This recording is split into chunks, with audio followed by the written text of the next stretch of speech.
What's up, everyone? I'm just gonna go through some notes that I took down regarding the comments that I got and the feedback and emails that I got on that little video I posted up last week. There were some really good questions, eh? But first, I just want to thank everyone for subscribing. All right, so basically my goal with this channel is just to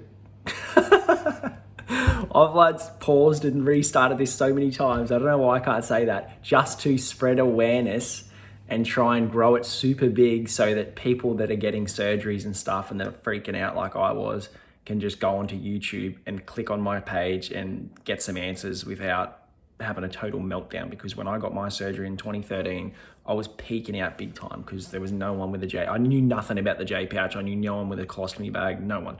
So anyway, thanks. Remember, like, subscribe, tell your friends, get on it. Okay, down to business. First question was from YT. Dude, thanks again, man. This is like the 5th or 6th time you've replied. But your question was, great to hear you doing well in life. So 3 or 2 meals a day is your current dilemma. Basically, yeah, it was my dilemma too for a bit because I'd never really tried it. I had, but it was way back when I first got my pouch. So anyway, yeah, I went over the last 6 weeks over a little recap, and 3 meals is definitely not for me. You just I wrote some pros and cons down. So a pro is that you're less hungry, but I mean, with 2 big meals, I'm eating the exact same amount of food that I was eating in 3 meals. I'm just going to the toilet more. So I don't really get hungry eating just 2 meals. I pretty much eat the exact same amount. It is just like a lot of eating in 2 sittings, but you take the good with the bad. Yeah, I mean, and with breakfast, so I had brekkie. I was having brekkie at like 6, lunch at 12, dinner at 6. So 3 meals, 6 hours apart. And with the 3 meals, I found that I was needing to go to the toilet more.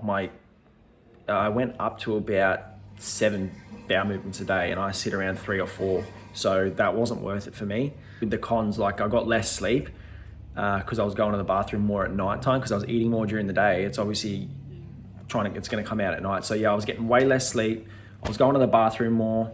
It was more uncomfortable during the daytime, more bloating, a bit more gas, obviously because you're more meals, more air's going down there. So I didn't enjoy breakfast either. When I wake up in the morning, I've either got work really early or I just want to have a coffee, and because I've eaten such a huge dinner the night before, I'm not hungry yet. So my morning routine I prefer to not have brekkie and just more discomfort during the day. So I'd like to know what you actually think, man, or if anyone else has just had brekkie and lunch and dinner and they've changed to 2 meals. Has the 2 meals helped, or what's the go? Yeah, let me know. You also asked about fruits. So I do eat fruit. I eat a fair bit of fruit. I just don't eat fruit with skin. So if I'm eating an apple, I'll peel it. Or I'll just have, and I don't have a full apple, I'll just have a little bit, maybe a half an apple or something like that. You just got to have everything in proportion and balance. But I eat heaps, man. The main fruits that I do eat are blueberries, blackberries, strawberries, kiwi fruits, oranges, dragon fruits, and the occasional banana. If I have a banana, I'll have maybe 1 or 2 a week. But if I have more than that, I get a bit gassy. Do you have some seepage of stool when you're trying to hold it? Never. I've never had incontinence problems, which is, I'm really lucky because I'm pretty sure about 70% of the people that I have in my chat, or a lot of people that I speak to with pouches, have had a leak here and there, or they do get regular leaks at nighttime. But I don't, luckily, and I think that's because my stool is so thick. But I have had 2 accidents, and that was when I was drunk, and the other time was when I was really stoned. I tried to fart both times, and you know the saying, you can't trust a fart, and I was just pfft. So that counts. So yeah, twice. Twice I've trusted a fart and it wasn't a fart. But I'm pretty sure people with colons do that as well. But yeah, I don't have problems with incontinence, and I do think that's because of how thick my stool is. So without Metamucil, is your stool liquid or thick, like mashed potatoes? And if it's thick, why bother with Metamucil? Metamucil's great. It regulates it, and it collects, because it's so sticky, and it collects all the bad bacteria, I find. That's just my theory on it. But if I don't have Metamucil, it's like porridge, but it's still like a bit watery. So it makes my butt sting. What's the word? Sting. It's more fluidy, so your butt gets like more stingy and you get like butt burn and stuff. But with the Metamucil, it's more regular. So if I go off Metamucil, I'll still have thick stool, but it won't be as thick as I prefer it. And it'll probably up my bowel movements to maybe like maybe add another 2 or 3 on there. So I'd be up to like 7 or 8. So yeah, and it's easy to let farts go too, you know? Overall, I prefer it. I know some people, like my mate Karan, he doesn't prefer Metamucil. He runs fine off just nothing. So yeah, Metamucil just helps me regulate. It keeps it nice and thick to the consistency that I like prefer.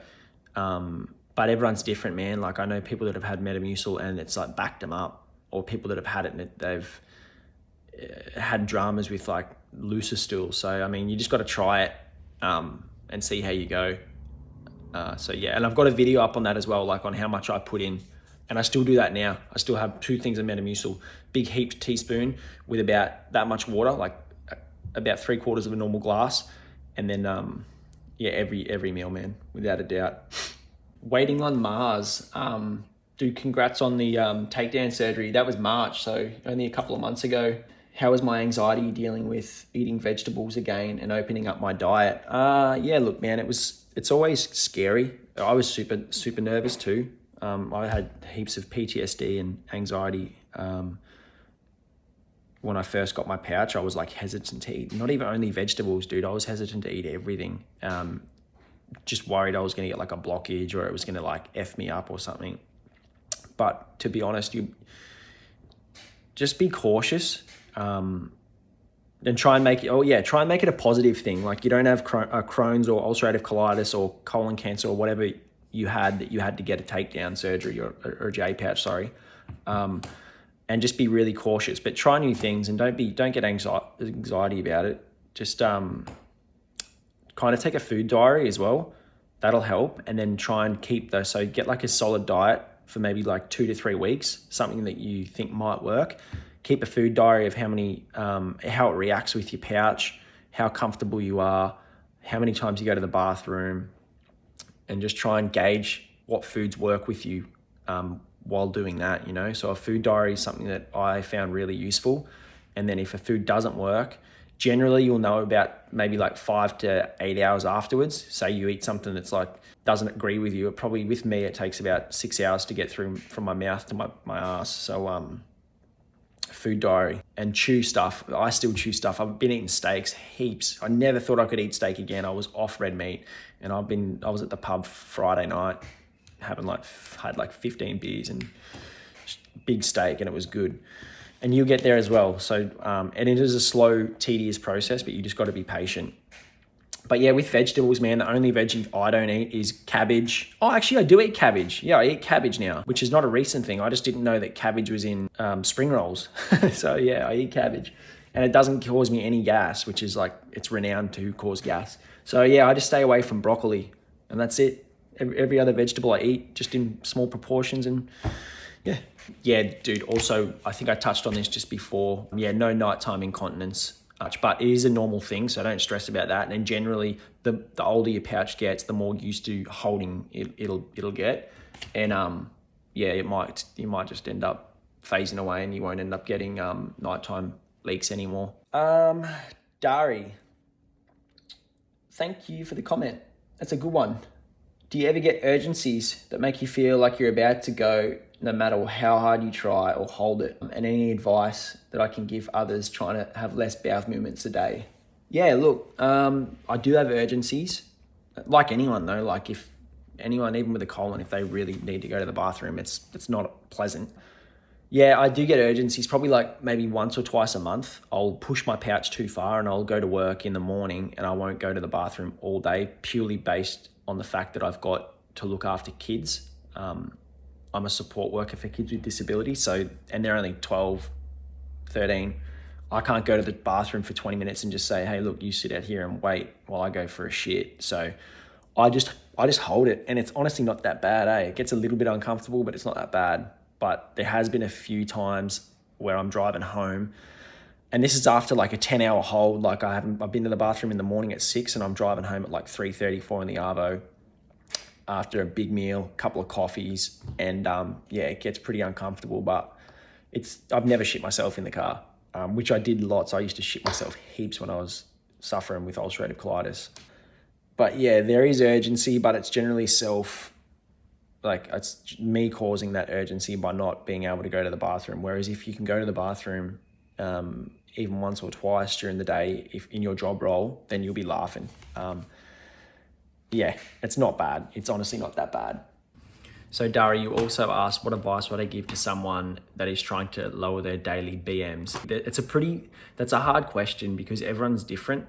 So I'm just gonna like tell you what lowered my bowel movements every day and how I got mine from, yeah, like you said, the regular for people with pouches is 6 to 7. This is what I would recommend.